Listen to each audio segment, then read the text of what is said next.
को जितना जरूरी है उतना ही उससे भी ज्यादा जरूरी है एक व्यक्ति की जिंदगी में पढ़ाई लिखाई एजुकेशन। आज मान लीजिए आपके पास जो आप है और आपके पास कुछ पेपर पे लिखा हुआ है, आप पढ़े लिखे नहीं है तो आप पढ़ नहीं सकते हैं, और जब पढ़ नहीं सकते हैं तो मान लीजिए आपका काम का नहीं है। इसलिए इस संसार में अगर सर उठा के जीना है तो पढ़ाई लिखाई सबसे ज्यादा जरूरी है। जब तक समाज पढ़ेगा लिखेगा नहीं तब तक आगे नहीं बढ़ेगा। और दूसरा, अपने अधिकार के लिए संघर्ष कीजिए, लड़ाई लड़िए। जब तक आप अपने अधिकार के लिए संघर्ष नहीं कीजिएगा तब तक आपका समाज या आप आगे नहीं बढ़ेंगे। इसलिए साथियों, ये देश को आजादी दिलाने के लिए पौने 200 साल हमारे पूर्वज लड़ाई लड़े अंग्रेज से, तब जाके देश आजाद हुआ।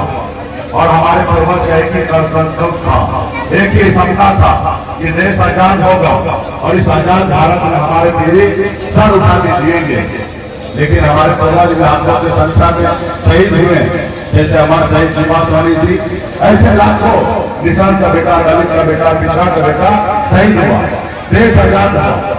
लेकिन देश में उन्हीं लोगों का कब्जा हो गया जो लोग अंग्रेज का गुलामी करता था, जो लोग लड़ाई लड़ा, जो शहीद हुआ, उसका बेटा, उसके आने वाला पीढ़ी आज भी गुलाम बना हुआ है और उसका मालिक जो है जो अंग्रेज का गुलामी करता था वही आज मालिक बना हुआ है साथियों। इसलिए आपको लड़ाई लड़ना पड़ेगा जैसे आपको पूर्वज लड़ा। बाबा साहब भीमराव अम्बेडकर ने हमें एक संविधान बना के दिया, एक लोकतंत्र बना के दिया। उस लोकतंत्र में गरीब पिछड़ा दलित को ऐसे अधिकार दिया। पहले राजा के घर में बच्चा जन्म लेता था तो उसको राजा बनाया जाता था, रानी के कोख से बच्चा जन्म लेता था तो उसको राजा बनाया जाता था। लेकिन बाबा साहब भीमराव अम्बेडकर ने आपके पास वोट का शक्ति दिया, और वोट के शक्ति पे ये है कि आपके वोट से देश का प्रधानमंत्री और राज्य का मुख्यमंत्री आपके वोट से बनता है। सिर्फ जरूरी है उस वोट को सही से इस्तेमाल करने का साथियों। अब गरीब का बेटा, एक मछुआरा का बेटा, एक दलित का बेटा भी अपने वोट के दम पर राज्य का मुख्यमंत्री और देश का प्रधानमंत्री बन सकता है साथियों। आपको पता होगा उत्तर प्रदेश में दलित की बेटी बहन मायावती, दलित समाज वहां पे इतना कमजोर है, उनसे पूछेगा 10 साल पहले कि बाबू आपने आज कल क्या खाए थे, तो उसको पता नहीं होगा। बोलेगा कल क्या खाओगे, उनको नहीं पता था। लेकिन उनसे ये पूछोगे कि 5 साल पहले आपने किसको वोट दिया, तो बताएंगे कि हम हाथी पे गिराएंगे। और उनसे पूछेगा कि 5 साल बाद किसको वोट गिराओगे, तो बताएंगे कि हम हाथी पे वोट गिराएंगे।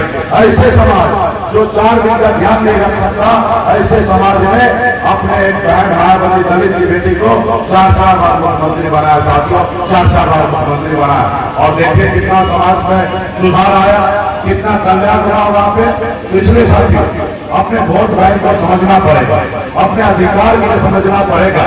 आज बंगाल में निषाद को एससी का आरक्षण है, दिल्ली में एससी का आरक्षण है, लेकिन बिहार में हमें ओबीसी में रखा गया। अगर कहा 30-40 साल पहले समाज में वीर योद्धा निषाद का बेटा जन्म लेते और मजबूती से लड़ाई लड़ते, जैसे आज आप और हम मिलकर लड़ाई लड़ रहे हैं, अगर 30-40 साल पहले लड़ाई लड़ा जाता तो निषाद समाज को आरक्षण मिल गया होता एससी का, और एससी का आरक्षण मिल गया होता तो आज आपको कितना लाभ मिलता मालूम है। आज यूपी, बिहार, झारखंड में चले गए 3 राज्य में 137 जिला है, और 137 जिला में एक भी निषाद का बेटा कलेक्टर नहीं है। तो अगर आपका आरक्षण मिल गया होता तो दर्जनों निषाद का बेटा आज कलेक्टर होता, एसपी होता, दरोगा होता, बीडीओ होता, सीईओ होता, शिक्षक होता, डॉक्टर होता, इंजीनियर होता। आज सब निषाद का बेटा सिर्फ मछली ही नहीं मारता, एक बड़ा से बड़ा ओहदे पे रहता, आज बहुत बड़ा विधायक, सांसद, मंत्री होता। लेकिन नहीं हुआ, इसलिए नहीं हुआ क्योंकि आपने अपने अधिकार को सही से लड़ाई नहीं लड़ा, आपने संघर्ष नहीं किया। अगर संघर्ष करते तो समाज में बदलाव आता। जैसे आदरणीय लालू प्रसाद यादव जी ने, मुलायम सिंह यादव जी ने, स्वर्गीय रामविलास पासवान जी ने, इन लोगों ने अपने समाज के लिए संघर्ष किया, लड़ाई लड़ी, अपना दल बनाया।